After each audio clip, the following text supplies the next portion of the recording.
Hello दोस्तों, welcome to sleepy classes. तो आज के प्रीक्योर में हम आपके पॉलिटी से रिलेटेड करंट अफेयर्स डिस्कस करेंगे। तो शुरू करने से पहले एक बार इंडेक्स देख लेते हैं आज के 5 टॉपिक्स का। तो पहले हम बात करेंगे आपके जो नया नर्सिंग एक्ट सेंटर सरकार ने लागू करने की बात की है, जो प्रपोज किया है। फिर हम आपकी फ्रीडम ऑफ रिलीजन पर जो लेजिस्लेशन है उसके बारे में बात करेंगे। थर्ड हम बात करेंगे हरियाणा स्टेट ने जो रिसेंटली ही बिल क्लियर किया है on the right to recall panchayat member. Fourth हमारा टॉपिक होगा ब्रीच ऑफ प्रिविलेज के ऊपर। रिसेंटली काफी ये चर्चा में चल रहा है, जो एक न्यूज जर्नलिस्ट को अरेस्ट किया गया, तो उससे रिलेटेड ये ब्रीच ऑफ प्रिविलेज का हम कॉन्सेप्ट थोड़ा डिस्कस करेंगे। लास्ट हम बात करेंगे जो सुप्रीम कोर्ट ने एक जजमेंट दिया है कि all insults not offence under SC/ST act. ठीक है जी, तो आज के ये 5 टॉपिक हैं। तो पहले टॉपिक में बात करते हैं न्यू नर्सिंग एक्ट के बारे में। ठीक है जी, तो इसमें जो केंद्रीय सरकार है वो रिप्लेस कर रही है 73 year old Indian nursing council act को नए लेजिस्लेशन के साथ। तो जो नया लेजिस्लेशन है वो ministry of health and family welfare ने फाइनल कर दिया है, national nursing and midwifery commission bill of 2020, जो कि रिप्लेस करेगा आपका Indian nursing council act of 1947। तो पहले अभी के स्टेटस में क्या होता है कि जो आपके एस्पिरेंट होते हैं उनको अलग अलग मेडिकल इंस्टीट्यूट्स के लिए अलग अलग अंडर ग्रेजुएट नर्सिंग एग्जामिनेशंस देने पड़ते हैं। तो इसमें क्या है, जैसे कि आपका नीट टेस्ट है जो national eligibility cum entrance test है अंडर ग्रेजुएट मेडिकल कोर्सेज के लिए, तो उसी की तरह एक कॉमन टेस्ट इसमें भी लागू करने की बात की गई है। साथ के साथ इसमें आपका एक नेशनल एग्जिट टेस्ट भी रखा जाएगा, जिसके तहत जो आपके नर्सिंग प्रोफेशनल्स हैं वो अपने फाइनल ईयर ऑफ नर्सिंग और मिडवाइफरी कोर्स के बाद ये नेशनल एग्जिट टेस्ट देना उनके लिए कंपलसरी कर दिया जाएगा। तो जो ड्राफ्ट बिल है वो आपकी जो इंडियन नर्सिंग काउंसिल है उसको एक नई रिप्रेजेंटेटिव बॉडी के साथ रिप्लेस कर देगा, जिसका नाम है national nursing and midwifery commission. ये जो बॉडी है इसमें जो रिप्रेजेंटेटिव्स होंगे सेंटर और स्टेट्स के, क्या काम करेंगे बेसिकली, पहला तो वो कि वो पॉलिसीज फ्रेम करेंगे ताकि वो रेगुलेट कर सकें नर्सिंग और मिडवाइफरी इंस्टीट्यूशंस को। दूसरा, जो स्टैंडर्ड ऑफ एजुकेशन है, फिजिकल और इंस्ट्रक्शनल फैसिलिटीज है, किस तरीके से एग्जामिनेशन होना है, ट्रेनिंग किस तरीके से होनी है, रिसर्च वर्क किस तरीके से आगे कंटिन्यू किया जा सकता है, जो ट्यूशन फीस होगी, इन सभी चीजों पर वो एक स्टैंडर्ड सेट करके प्रोवाइड करेंगे। ठीक है जी, ये जो आपकी टीचिंग फैकल्टी है, जो क्लिनिकल फैकल्टी है जो कि इन टीचिंग इंस्टीट्यूट्स में पढ़ाएंगे, तो उनकी पॉलिसीज, उनके कोड्स, मतलब पूरा ही एक प्रोफेशनल एथिक्स तैयार करेंगे जो कि नर्सिंग और मिडवाइफरी प्रोफेशन के अकॉर्डिंग होगा। जैसे आपका अभी ही हाल ही में जो नेशनल मेडिकल कमीशन जो नया कॉन्स्टिट्यूट किया गया है, उसी के तहत इसमें भी डिफरेंट डिफरेंट बोर्ड्स होंगे जो कि आपके रेगुलेट करेंगे under graduate as well as post graduate education courses को, और जो इंस्टीट्यूशंस इन कोर्सेज को ऑफर कर रहे हैं उन्हें वो असेस करेंगे और रेट करेंगे। ठीक है जी, तो हर एक नर्स और मिडवाइफ को रजिस्टर करना पड़ेगा स्टेट बोर्ड्स के साथ, और नेशनल रजिस्टर इसका मेंटेन किया जाएगा जिसमें सारा ही ट्रैक होगा कि किस तरीके की उनकी क्वालिफिकेशन है, किस तरीके की उन्होंने प्रैक्टिस कंडक्ट की है, मतलब सारे ही नर्सिंग प्रोफेशनल्स का एक रजिस्टर बनाया जाएगा इसमें। ठीक है जी, तो ये बेसिक सा आइडिया था आपका जो आपका नया नर्सिंग बिल आने वाला है। सेकंड टॉपिक अगर हम बात करें बेसिकली कि आपका legislation on freedom of religion, तो काफी स्टेट्स जो आपकी बैन करना चाहते हैं जो कन्वर्जन ऑफ रिलीजन है for the sole purpose of marriage. तो बेसिकली कॉन्स्टिट्यूशन में तो जो हमारा आर्टिकल 9 है वो प्रोटेक्ट करता ही है हमारा right to freedom of thought, belief and religion. But हमें इसमें ये देखना है कि जो स्पेशल मैरिज एक्ट है उसके क्या क्या प्रोविजंस हैं। ठीक है जी, तो स्पेशल मैरिज एक्ट जो 1954 का है वो लागू किया गया था कि जो कपल शादी करना चाहते हैं बट वो बिलोंग करते हैं अलग अलग रिलीजन या अलग अलग फेथ से, उन्हीं के लिए ये स्पेशल मैरिज एक्ट लाया गया था। तो इसमें काफी प्रैक्टिकल प्रॉब्लम्स आ जाती हैं जब इस तरीके की शादियों को रजिस्टर करना होता है। तो बेसिकली जो इस लॉ का एक फीचर है कि एक पब्लिक नोटिस लगाया जाता है, तो उसके तहत काफी ऑब्जेक्शंस उठाई जाती हैं और जो कपल की प्राइवेसी और सेफ्टी है वो क्वेश्चन में आ जाती है। ठीक है जी, तो मोस्ट ऑफ द केसेस में क्या होता है कि किसी के भी एक पर्सनल लॉ के आधार पर वो शादी रजिस्टर कर दी जाती है। उसके तहत क्या होगा कि किसी एक को दूसरे का रिलीजन एक्सेप्ट करना पड़ेगा, मतलब ऑप्ट करना पड़ता है दूसरे का रिलीजन। तो बेसिकली अब जो ये वाली ऑप्शन है इसे अब हम as a threat to religion itself देखा जा रहा है। तो अगर हम फीचर्स के बारे में बात करें स्पेशल मैरिज एक्ट के, तो बेसिक सा क्राइटेरिया एज का तो यही है कि जो मेल काउंटर पार्ट है उनकी एज 21 साल होनी चाहिए और फीमेल की 18। दोनों में से किसी की भी ऑलरेडी शादी नहीं होनी चाहिए, मतलब किसी का भी लिविंग स्पाउस नहीं होना चाहिए। दोनों कैपेबल होने चाहिए कि अपना वैलिड कंसेंट दे सकें, किसी प्रकार का मेंटल डिसऑर्डर नहीं होना चाहिए। ठीक है जी, साथ के साथ they should not be with in the degrees of prohibited relationship. इसका मतलब क्या है कि दोनों आपस में किसी तरीके से रिलेटेड नहीं होने चाहिए जिसमें उनके धर्म में वो परमिशन ना दी जाए उस शादी की, तो वैसे ही इसमें भी वो शादी नहीं कर सकते। ठीक है जी, तो जो इसमें पार्टीज हैं जिन्हें शादी करनी है उन्हें एक मैरिज ऑफिसर को नोटिस देना पड़ता है। जो मैरिज ऑफिसर डिस्ट्रिक्ट का होगा उसको नोटिस देना पड़ेगा, और उस डिस्ट्रिक्ट में देना होगा जहां पर उन दोनों में से एक कोई एटलीस्ट 30 दिन के लिए तो रह ही रहा हो। तो जो ये नोटिस है ये आपका मैरिज नोटिस बुक में रजिस्टर कर दिया जाता है, एंटर कर दिया जाता है, और इसकी एक कॉपी ऑफिस में ही डिस्प्ले कर दी जाती है। अब जो ये नोटिस बुक है ये इंस्पेक्शन के लिए हमेशा खुली रहती है बिना किसी फीस के। अब अगर उन दोनों जिन दो लोगों को शादी करनी है, दोनों ही जहां पर उन्होंने रजिस्टर किया है जिस डिस्ट्रिक्ट में, वो वहां पर उनका परमानेंट एड्रेस नहीं है, वहां के परमानेंट रेजिडेंट नहीं है, तो ये जो मैरिज ऑफिसर होंगे ये जहां का भी उनका परमानेंट रेजिडेंट होगा तो वहां के जो मैरिज ऑफिसर होंगे वहां पर ये नोटिस भेजा जाएगा। ठीक है जी, वहां पर भी ये नोटिस ऑफिस में डिस्प्ले पे लगा दिया जाएगा। फिर इसके बाद क्या होगा, 3 महीने के अंदर अंदर उस नोटिस के उन्हें अपनी शादी संपन्न करनी पड़ेगी। ठीक है जी, तो इसमें जो ये आपका लॉ है इसके तहत इसमें ऑब्जेक्शंस भी उठाए जा सकते हैं।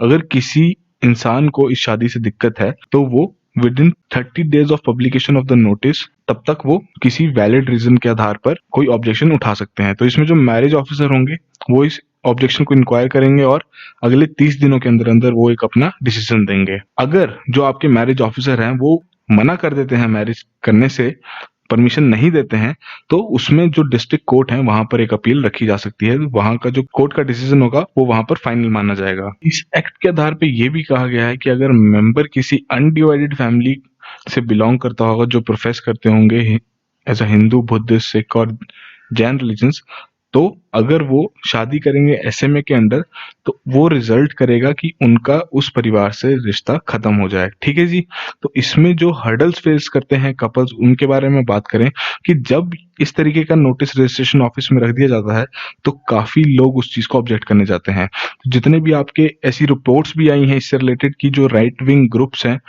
जो कि अपोज करते हैं इंटरफेथ मैरिजेस को, वो हमेशा ही इन तरीके के नोटिस बोर्ड्स पे नजर रखते हैं कि जैसे ही कोई नोटिस लगा तो फिर जो पार्टीज इन्वॉल्व होती हैं उसमें, जो दो पार्टीज इन्वॉल्व हैं शादी में, उन्हें फिर वो डराना धमकाना शुरू कर देते हैं। ठीक है जी, तो ये बेसिक सा आइडिया है जो हमारा स्पेशल मैरिज एक्ट के अंडर है। तो आई होप आपको थोड़ा बहुत इसमें समझ आया होगा। थर्ड टॉपिक में हम बात करते हैं जो हरियाणा ने रिसेंटली ही बिल क्लियर किया है on the right to recall a panchayat member. तो इस बिल का नाम है आपका Haryana Panchayati Raj second amendment bill of 2020। तो इस बिल के तहत ये जो हमारे जनता है उन्हें एक राइट देते हैं कि जो उनके members of Panchayati Raj institutions हैं उन्हें वो वापस बुला सकते हैं उस बॉडी से। ठीक है जी, तो इसमें जो और प्रोविजंस हैं वो ये हैं कि जो आपकी रूरल बॉडीज है वहां पर विमेन को 50% रिजर्वेशन दिया गया है, साथ के साथ 8% रिजर्वेशन दिया गया है to the more disadvantage among the backward classes. Bill के तहत जितने भी हमारे इलेक्टेड रिप्रेजेंटेटिव्स हैं उनकी अकाउंटेबिलिटी बढ़ाने के लिए जो विलेज सरपंच हैं या फिर members of block level panchayat समिति, उसके साथ साथ डिस्ट्रिक्ट लेवल जिला परिषद हैं, अगर वो परफॉर्म नहीं कर पाते हैं तो बिल के अकॉर्डिंग उन्हें उस पद से वापस बुलाया जा सकता है। प्रोसेस के बारे में बात करें कि कैसे इनिशिएट होगी ये प्रोसेस, तो बेसिकली अगर किसी सरपंच या मेंबर को बुलाना है तो 50% of the members of ward या फिर ग्राम सभा उन्हें राइटिंग में देना पड़ेगा कि वो प्रोसीडिंग्स को इनिशिएट करना चाहते हैं। इसके बाद क्या होगा, आपका सीक्रेट बैलेट का एक सिस्टम रखा गया है इसमें, जिसमें एटलीस्ट 2/3 मेंबर्स को सरपंच या मेंबर्स के अगेंस्ट वोट करना काफी जरूरी है, तभी वो फाइनलाइज होगा। तो ये काफी अच्छा इनिशिएटिव है इलेक्टेड रिप्रेजेंटेटिव्स की अकाउंटेबिलिटी बढ़ाना कि वो और अच्छे से परफॉर्म करें, तो उसके लिए बहुत ही ये सिग्निफिकेंट स्टेप लिया है हरियाणा सरकार ने।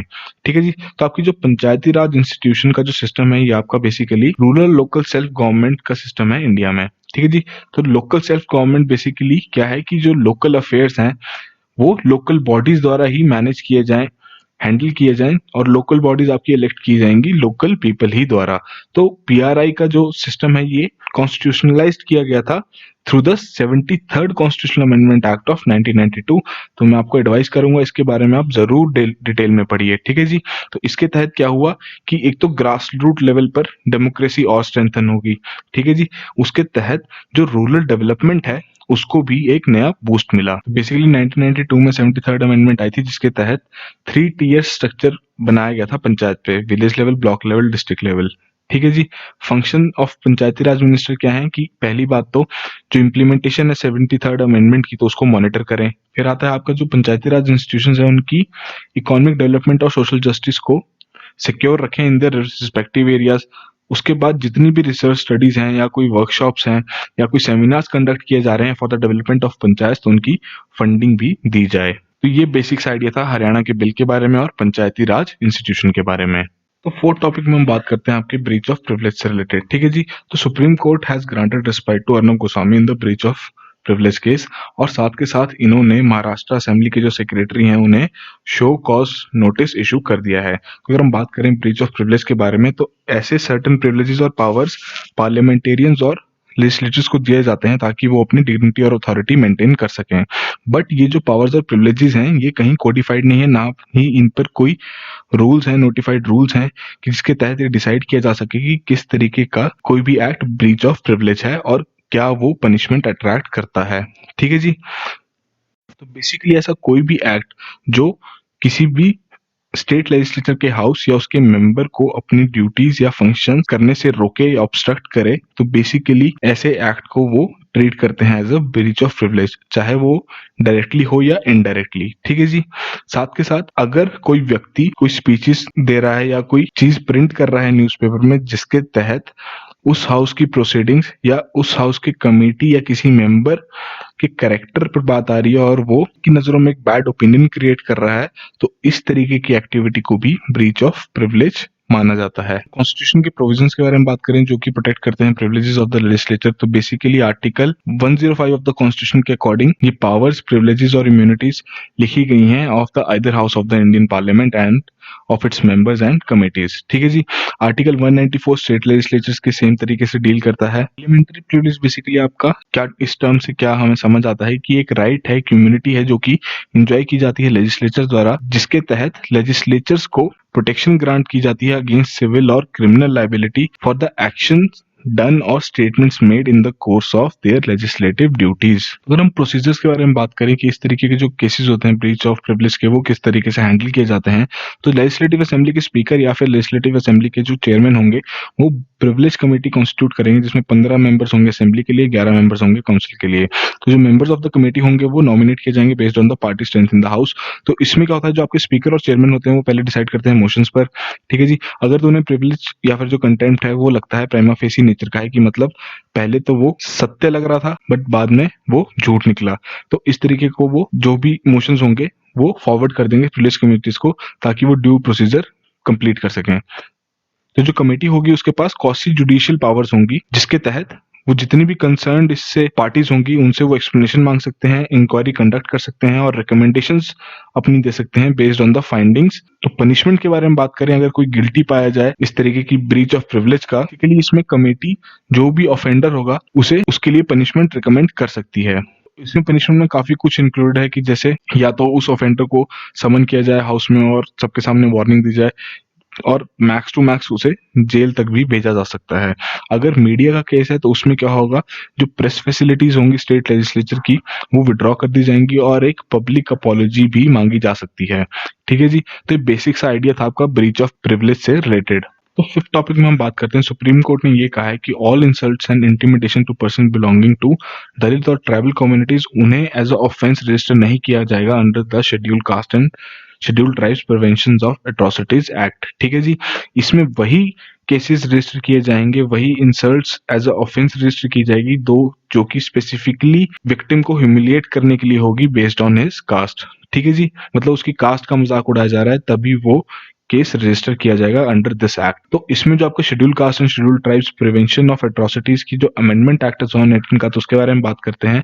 इसमें सेक्शन 18A ऐड किया गया है जिसके तहत इसमें किसी भी प्रकार की प्रिलिमिनरी इंक्वायरी करने की जरूरत नहीं है FIR फाइल करने से पहले किसी भी ऑफेंडर के अगेंस्ट। साथ के साथ जो आपका प्रोविजन है सेक्शन 438 का, जो कि आपका प्री अरेस्ट बेल है of the code of criminal procedure, वो भी एप्लीकेबल नहीं होगा अगर ऐसा कोई केस रजिस्टर किया जाता है इस एक्ट के तहत, ना ही किसी कोर्ट की जजमेंट या फिर डायरेक्शन विद स्टैंडिंग होगी। तो सेक्शन 18 ने आपका बेसिकली 2018 वाली अमेंडमेंट है उसके तहत ही ऐड किया गया था। स्पेसिफिक क्राइम्स जो कि शेड्यूल कास्ट या शेड्यूल ट्राइब के अगेंस्ट होते हैं उन्हें एट्रोसिटीज के नाम से एंटर किया गया है और स्ट्रेटेजीज डिस्क्राइब की गई हैं, पनिशमेंट्स मेंशन की गई हैं जिसके तहत, जिसकी हेल्प से इस तरीके के एक्ट्स को वो काउंटर कर सकें, कम से कम कर सकें। तो इसमें जो पुलिस है वो किसी भी ऑफेंडर को बिना वारंट के अरेस्ट कर सकती है और इन्वेस्टिगेशन स्टार्ट कर सकती है without taking any orders from the court. साथ इस एक्ट के तहत ये सारे स्टेट्स को कहते हैं कि उनके किसी